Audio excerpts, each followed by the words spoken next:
Good morning प्रशिक्षुओं। DElEd प्रशिक्षु 2019 second semester का इस यूट्यूब चैनल पर हार्दिक स्वागत है। जैसा कि हम पिछली कक्षा में राजपूतों के उदय के बारे में चर्चा किए थे, आज हम अरब में इस्लाम के उदय के बारे में चर्चा करेंगे। इस्लाम धर्म को मानने वाले लोग दिन में 5 बार अल्लाह अर्थात ईश्वर से प्रार्थना करते हैं, जिसे नमाज पढ़ना कहा जाता है।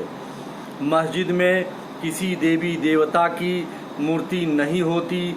इसमें एक बड़ा आंगन होता है जिसमें सभी लोग इकट्ठा होकर पश्चिम की ओर मुंह करके नमाज पढ़ते हैं। पश्चिम की तरफ जिस ओर मुंह करके नमाज पढ़ी जाती है, एक दीवार होती है। इस्लाम के 3 बुनियादी सिद्धांत थे: समता, समानता तथा बंधुत्व। इस्लाम धर्म में लोग मानते हैं कि अल्लाह एक है और वे उसके बंदे हैं तथा हजरत मोहम्मद साहब का पैगाम लाने वाले पैगंबर हैं। हजरत मोहम्मद ने जब अल्लाह का पैगाम लोगों को बताना शुरू किया, तब इस्लाम धर्म की शुरुआत हुई। मोहम्मद साहब की शिक्षाएं। मोहम्मद साहब ने इस्लाम धर्म के मानने वालों के लिए जीवन में निम्नलिखित 5 सिद्धांत निर्धारित किए हैं: कलमा, अल्लाह एक है और मोहम्मद उसके पैगंबर हैं। नमाज, प्रतिदिन 5 बार नमाज पढ़ना। रमजान, रमजान के पवित्र महीने में रोज़ा रखना। ज़कात, अपनी उपार्जित आय का 2.5% गरीबों को सहायतार्थ देना।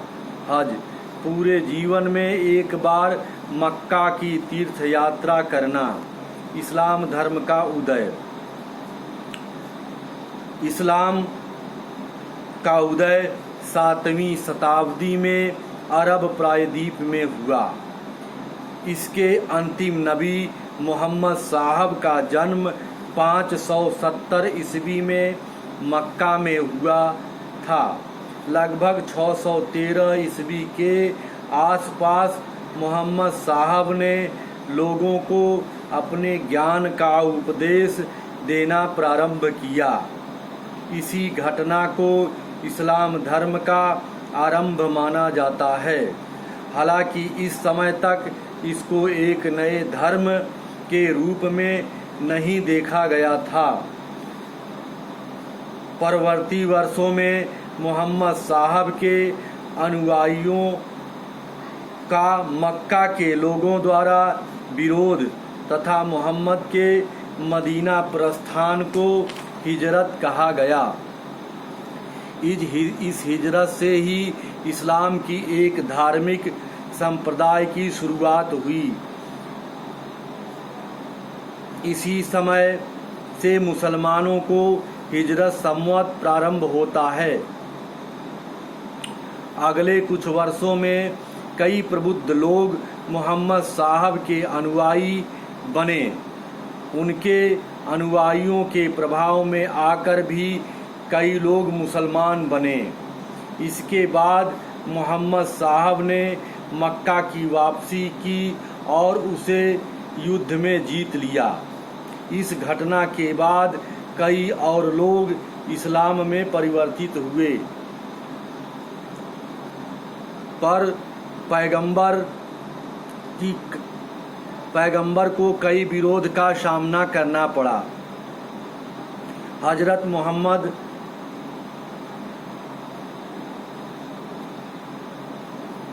का जन्म 570 में हुआ था। आपके परिवार का मक्का के लोग एक बड़े धार्मिक स्थल पर प्रभुत्व करते थे। उस समय अरबी लोग मूर्ति पूजन में थे तथा कबीले के रूप में मानते थे।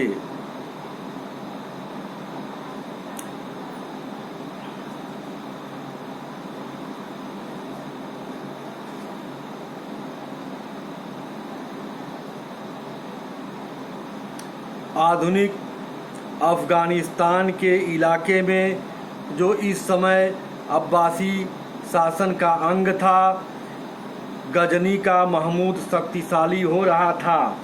गजनी के महमूद ने भारत पर कई बार आक्रमण करके प्रबुद्ध धन लूटा था, पर इस समय तक इस्लाम का बहुत प्रचार भारतीय उपमहाद्वीप में नहीं हो सका था।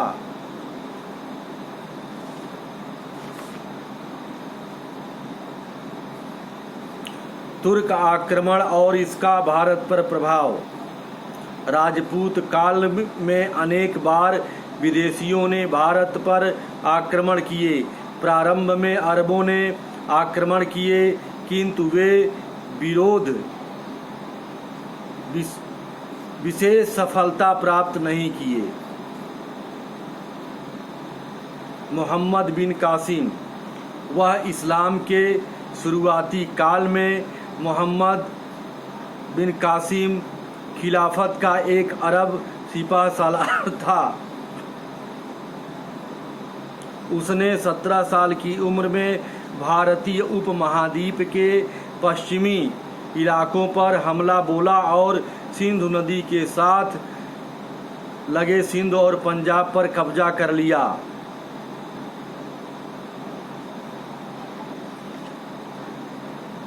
महमूद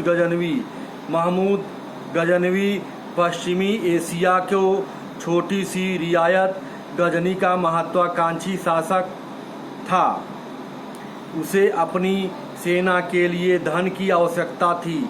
उसने भारत की धन संपदा के बारे में गाथाएं सुन रखी थी, अतः धन प्राप्त करने के उद्देश्य से लगभग 1000 से 125 तक उत्तर भारत की अनेक भागों पर आक्रमण किया।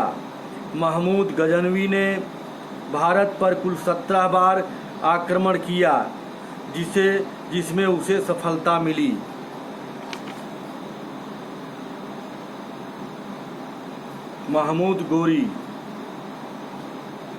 महमूद गजनवी के आक्रमण के लगभग 150 वर्षों के पश्चात अफगानिस्तान की एक छोटी सी रियासत गौर के शासक मोहम्मद गोरी ने पश्चिमोत्तर भारत पर आक्रमण किया।